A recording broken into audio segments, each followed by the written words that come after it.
कि किसी गांव में घुसिए, एक पूरा का पूरा समाज ही मांगता है, पूरा घर भीख मांगता है। अगर किसी भी गांव में किसी प्रकार की भैंस चोरी हो जाए, कोई डकैती पड़ जाए, किसी का हत्या हो जाए, तो किसी को पकड़ने से पहले सबसे पहले इनको पकड़ लिया जाए। घुमंतु समाज को देखते ही गोली मार देने का आदेश हो गया था। इनको अगर जेलों में रखा जाए तो 16 दिन के बाद पानी दिया जाता था। कोई ऐसी विधानसभा नहीं है जहां बेमुक्त और घुमंतु समाज के 10 से 15 हजार लोग नहीं है, लेकिन रहने की कोई व्यवस्था नहीं है, पानी की कोई व्यवस्था नहीं है। उत्तर प्रदेश की राजधानी लखनऊ में आज एक बड़ा आयोजन हुआ। मुख्यमंत्री योगी आदित्यनाथ उसमें मुख्य अतिथि थे। यह आयोजन था विमुक्त जातियों और घुमंतु जातियों का। विमुक्त जातियां क्या, घुमंतु जातियां क्या, ये सब आप समझेंगे हमारी बातचीत में।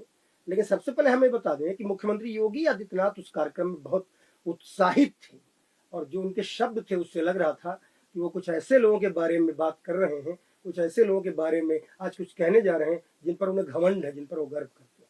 हमारे साथ मौजूद है विनीत सिंह बारा। क्यों खुश थे मुख्यमंत्री जी?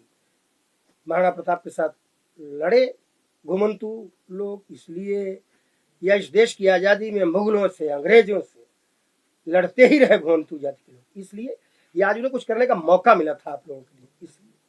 अमरेंद्र जी, आपने देखा होगा कि जब आप कोई कार्य ऐसा करते हैं जो आपको दिल को सुकून दे जाए या समाज के बहुत ज़्यादा हित में हो या वास्तव में जिस चीज़ की किसी की ज़रूरत हो उसकी मदद हो जाए, तो आपको सुकून की नींद बहुत अच्छी आती है।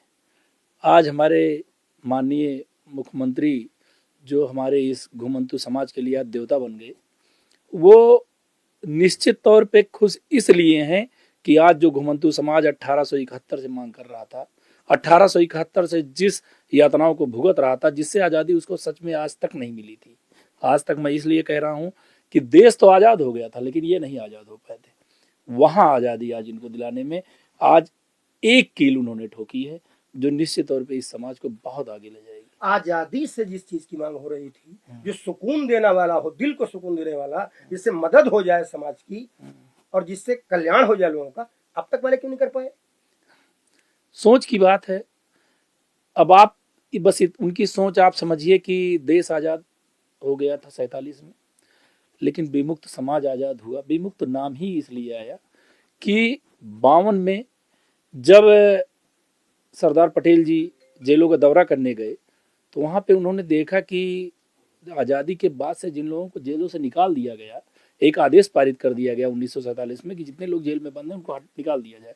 उसके बावजूद ये कौन है जो जेल काट रहे हैं? कौन है? वो थे विमुक्त और घुमंतु समाज के हमारे सिपाही, जिनके ऊपर एक अलग धारा क्रिमिनल टाइप एक्ट लगा दी गई थी। आपने कभी सोचिए, कभी सुना है कि किसी गांव में घुसिए, एक पूरा का पूरा समाज ही मांगता है, पूरा घर भीख मांगता है? ये संभव है? आप किसी ठाकुर के घर जाइए, गांव जाइए, किसी यादव के घर जाइए, किसी ब्राह्मण के गांव जाइए, किसी हरिजन के घर जाइए, किसी के यहाँ जाइए गांव में, तो पूरा का पूरा हर घर भीख मांगते कभी नजर नहीं आएगा। लेकिन कभी किसी ने इस बात पे विचार नहीं किया कि ये कौन सा समाज है जो कि हर घर भीख मांगता है। वो है विमुक्त और घुमंतु समाज, जिसको क्रिमिनल टाइप एक्ट के द्वारा हर घर को भीख मांगने पर मजबूर कर दिया। ठीक है, 1952 में क्रिमिनल ट्राइब एक्ट जो है वो खत्म हो गया। 1952 से लेके अब तक न जाने गंगा यमुना में कितना पानी बह गया, लेकिन आपका भला अब तक नहीं हो पाया। इसके पीछे तो कोई वजह है? इसके पीछे भी एक वजह ये थी कि इनको आजादी तो 1952 में मिल गई इस एक्ट से, परंतु इनको ये घोषित कर दिया गया कि थानों में, कोतवाली में, तहसीलों में एक लिस्ट, एक सूची दे दी गई कि ये पैदाइशी मुलजिम हैं और अगर किसी भी गांव में किसी प्रकार की भैंस चोरी हो जाए, कोई डकैती पड़ जाए, किसी का हत्या हो जाए, तो किसी को पकड़ने से पहले सबसे पहले इनको पकड़ लिया जाए। ये एक ठप्पा इनके ऊपर हमेशा रहा, वो आज तक चलता आ रहा था। ये ठप्पा अंग्रेज लगा के तो नहीं गए? ये ठप्पा अंग्रेजों ने लगाया था, लेकिन अंग्रेजों जैसी जो सरकारें आई, जो उन्हीं के बनाए हुए कानूनों को आगे बढ़ाती हुई इन समाज को सिर्फ इसलिए नहीं लाने चाहिए आगे कि जब ये अंग्रेज से लड़ सकते हैं, हमसे लड़ने का नहीं लगेगा। यानी अंग्रेजों के जाने के बाद भी आप कहते हैं अंग्रेजों जैसी सरकारें थी? बिल्कुल बिल्कुल थी। कौन अगर इस समाज को आगे नहीं बढ़ाने के लिए सोची तो अंग्रेजों जैसी सरकार थी। भाई अंग्रेजों ने क्या किया इनके साथ? अंग्रेजों ने यही तो किया कि जो कानून लगाया उस कानून का विस्तृत ब्यौरा क्या है। उस कानून के अंतर्गत आपको कहीं सरकारी नौकरी नहीं मिल सकती थी।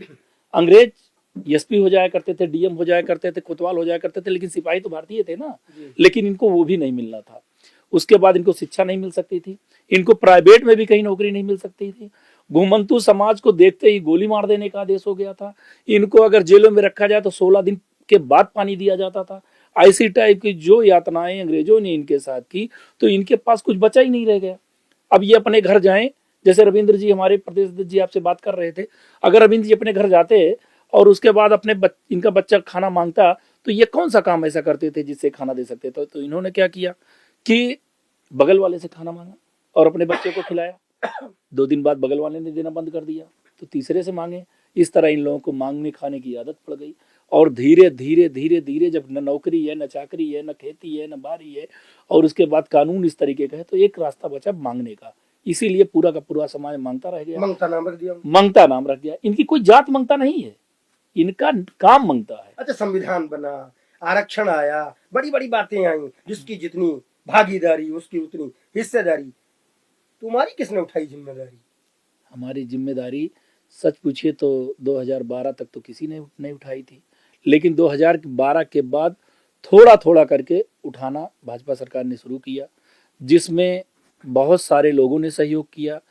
सबसे बड़ी बात, अभी जैसे आपके पहले जो बैठे थे उन्होंने पूछा हमारे अध्यक्ष जी से कि ये आज़ादी के बाद तक आज तक सरकारों ने क्यों नहीं पूछा।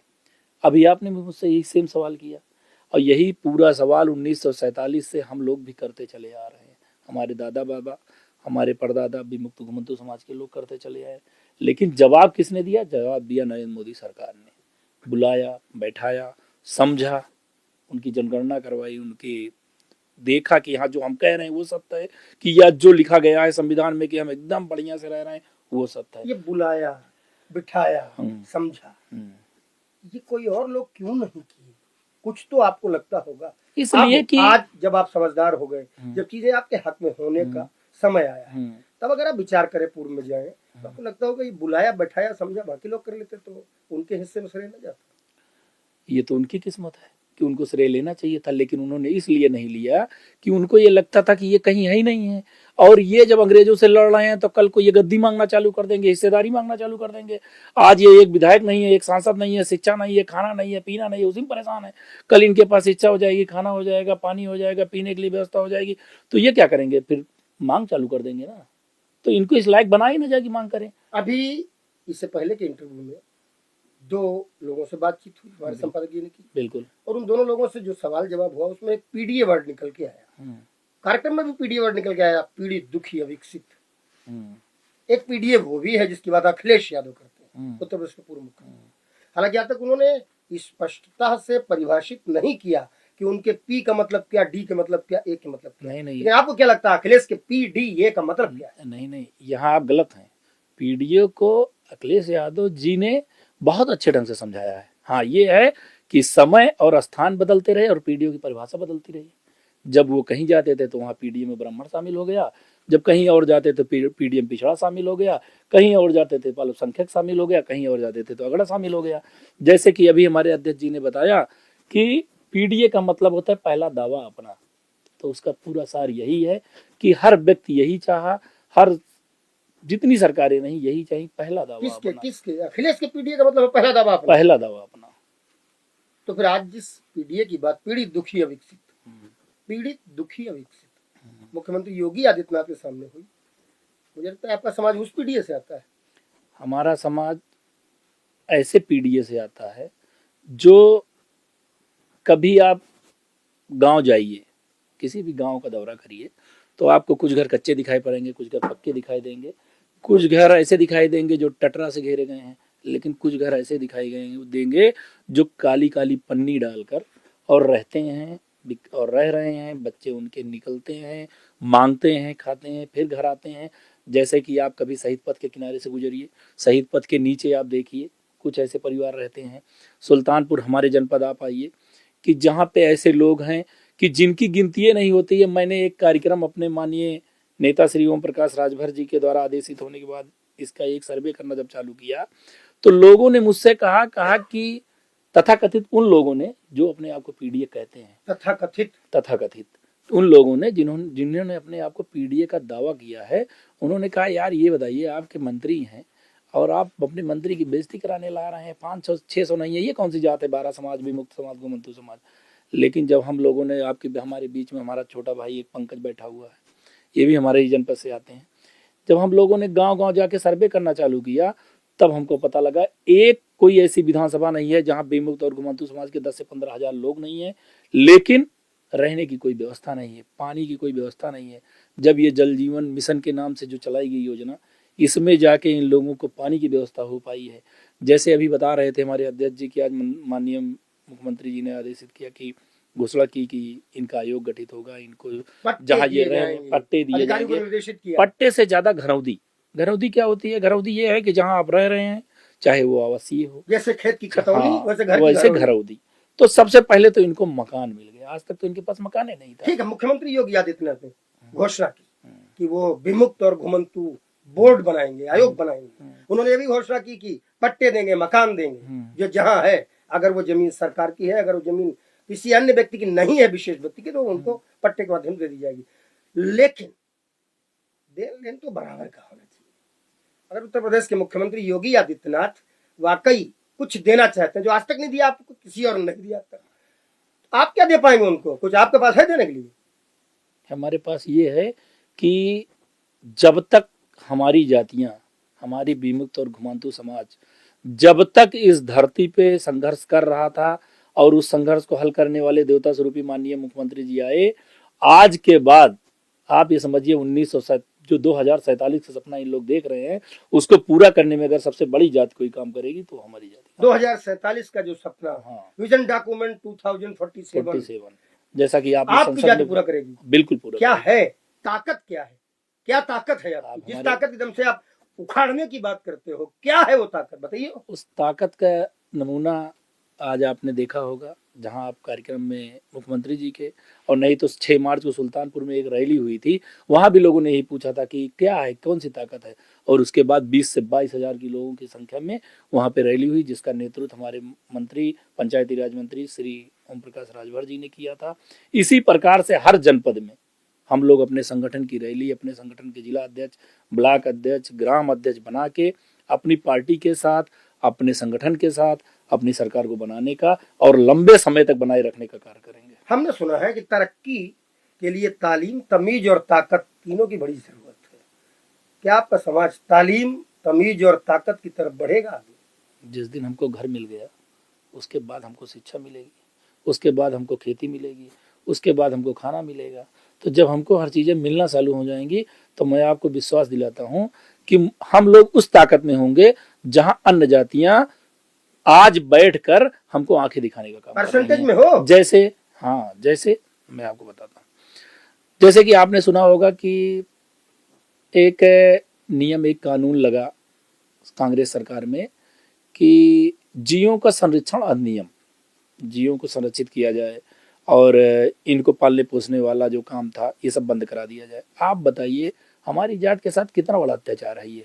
हमारी जात, विमुक्त घुमंतू जात, जो बंदर नचाने का काम करती थी, भालू पालने का काम करती थी, तो उससे वो भालुओं को खिलाती थी, बंदरों को भी खिलाती थी, अपना भी उससे जीवन यापन तमाशा दिखा करती थी, वो इनको अधिनियम के अंतर्गत बैन कर दिया गया।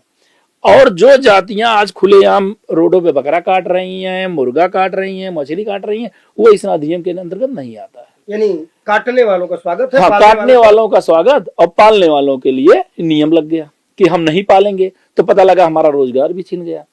तो जब हमको आप उस पे देखेंगे कि हम नट हैं या बंजारा हैं या हम बहेलिया हैं या हम कंकाली हैं या हम महावत हैं या हम मुसार हैं, मंगता है, चमर मंगता है, थुक थुक है, अमान है, अगर इनमें बांट के देखेंगे तब तो हमारी संख्या नहीं है। लेकिन जिस दिन हम 12 बन गए हैं, 12 समाज की जब आप जनसंख्या देखेंगे तो 8% और 6% वाले 4 बार मुख्यमंत्री हैं। जो 1% और 3% हैं वो कैबिनेट में उप मुख्यमंत्री और डिप्टी सीएम बन के आंखें भी दिखाते हैं। हम तो 10 से 15% के बीच हैं। खेल बिगाड़ोगे? खेल नहीं बिगाड़ेंगे, खेल बनाएंगे। जिन्होंने हमारे लिए कुछ करने का सोचा है उनको बनाएंगे, और जो उनके तरफ बढ़ेगा उनसे गौरव युद्ध करेंगे। बहुत बढ़िया। जाना कहाँ है, कहाँ पहुंचोगे आप लोग? क्या लक्ष्य है, डेस्टिनेशन क्या है, गोल क्या है, 12 समाज ने क्या तय किया, आप जाना कहाँ है? सबसे पहले तो हमको रोटी कपड़ा और मकान देने वाले के साथ जाना है, जिसमें देने में आज हमको मकान मिला है, रोटी और कपड़ा भी मिलेगा। जिस पे विश्वास हमारा जम गया है उसी के साथ रहेंगे। माननीय ओम प्रकाश राजभर जी ने सबसे पहले, आज से लगभग 4 महीने पहले, इस पार्टी में पहली बार किसी राष्ट्रीय अध्यक्ष ने एक बोर्ड का गठन किया। हाँ, 2 दर्जन जातियों का नाम गिनाने के बाद सांस लेते हैं। हाँ, गिनाते ही नहीं, ये करते भी हैं, आप समझिए। उन्होंने ही वो एक ऐसे व्यक्ति थे, इसके पहले भी और सरकारें नहीं, किसी पार्टी ने बोर्ड का गठन नहीं किया था। उन्होंने सबसे पहले अपने यहाँ एक प्रकोष्ठ बनाया, जो 12 प्रकोष्ठ का नाम दिया गया। उसके बाद उसमें गीता राणा 12 समाज से आती हैं, उनको प्रदेश अध्यक्ष बनाया। मुझे और हम जैसे लोगों को ये जिम्मेदारी दी गई कि आप लोग इनका सहयोग करके हर जिले में कमेटी तैयार करिए, हर जिले में संगठन तैयार करिए, जिसका नतीजा आज ये रहा कि ये जातियां, आज मुख्यमंत्री जी ने इन जातियों को, इसी कमेटी को, इसी ताकत को, उसको आगे देखते हुए असीम अरुण जी के नेतृत्व में, माननीय ओम प्रकाश राजभर जी के नेतृत्व में मुख्यमंत्री जी ने आज घोषणा की कि इनका आयोग गठन हो जाएगा। आखिरी सवाल, एक होना जरूरी है, तभी मुट्ठी बंद है, मुट्ठी तो लाख की खुल गई तो खाती। लोग कहते हैं कि एकता दिखाने के लिए मिलना जुलना, आपके नेताजी कहते हैं भोज भात जरूरी है। भोज भात आपस में 12 समाज का, 12 समाज की एक भाषा है भैया। 12 जो ना 13 का बोला था कजवा। क्या मतलब है इसका? कजवा मतलब मूर्ख। मूर्ख, हाँ, 12 समाज इतना बुद्धिमान जाति है कि वो कहता है भाषणों में और उसमें कि अगर कजवा बोए तो खाए बिना ना मारा। बात को समझिए कितना दूर तक है। करेंगे सब कुछ, लाभ यही लेंगे। इतनी बुद्धिमानता तो है, ये बस ये शिक्षित नहीं है। और जिस दिन शिक्षा भी मिल गई और इनके अंदर जो काबिलियत है वो किसी के अंदर नहीं है। बंदर ये नचा लेते हैं, भालू ये नचा लेते हैं, तेगा ये चला लेते हैं, बैलगाड़ियों से रसद ये पहुंचा लेते हैं। अभी आपके जो मीडिया सलाहकार यहाँ बैठे थे आपके पहले, उन्होंने बताया ऐसी बिल्डिंगों पे ऐसे किलों पे चढ़ के इन्होंने युद्ध किया जहाँ कोई नहीं चढ़ा। हर कला में तो माहिर है। जिस दिन शिक्षा मिल जाएगी, लगता है कि कोई विधायक सांसद बनेंगे अभी। अब की आप देखेंगे कि ये फार्मूला पूरा हो जाएगा। अब की ये फार्मूला पूरा हो जाएगा, जिसकी जितनी भागीदारी उसकी उतनी हिस्सेदारी। क्या सही और क्या गलत आप तय कीजिए। हमने सीधे सवाल पूछे, टेढ़े भी हो सकते हैं, इन्होंने सीधे जवाब दिए, टेढ़े भी हो सकते हैं। तय आपको करना है, क्योंकि लोकतंत्र में जनता ही जनार्दन है, वही बताती है कि सही क्या और गलत क्या। लेकिन एक बात तो है, यदि ये समाज इतने दिन से उपेक्षित है और इतनी बड़ी भागीदारी है तो हिस्सेदारी ले सकते हैं। नमस्कार।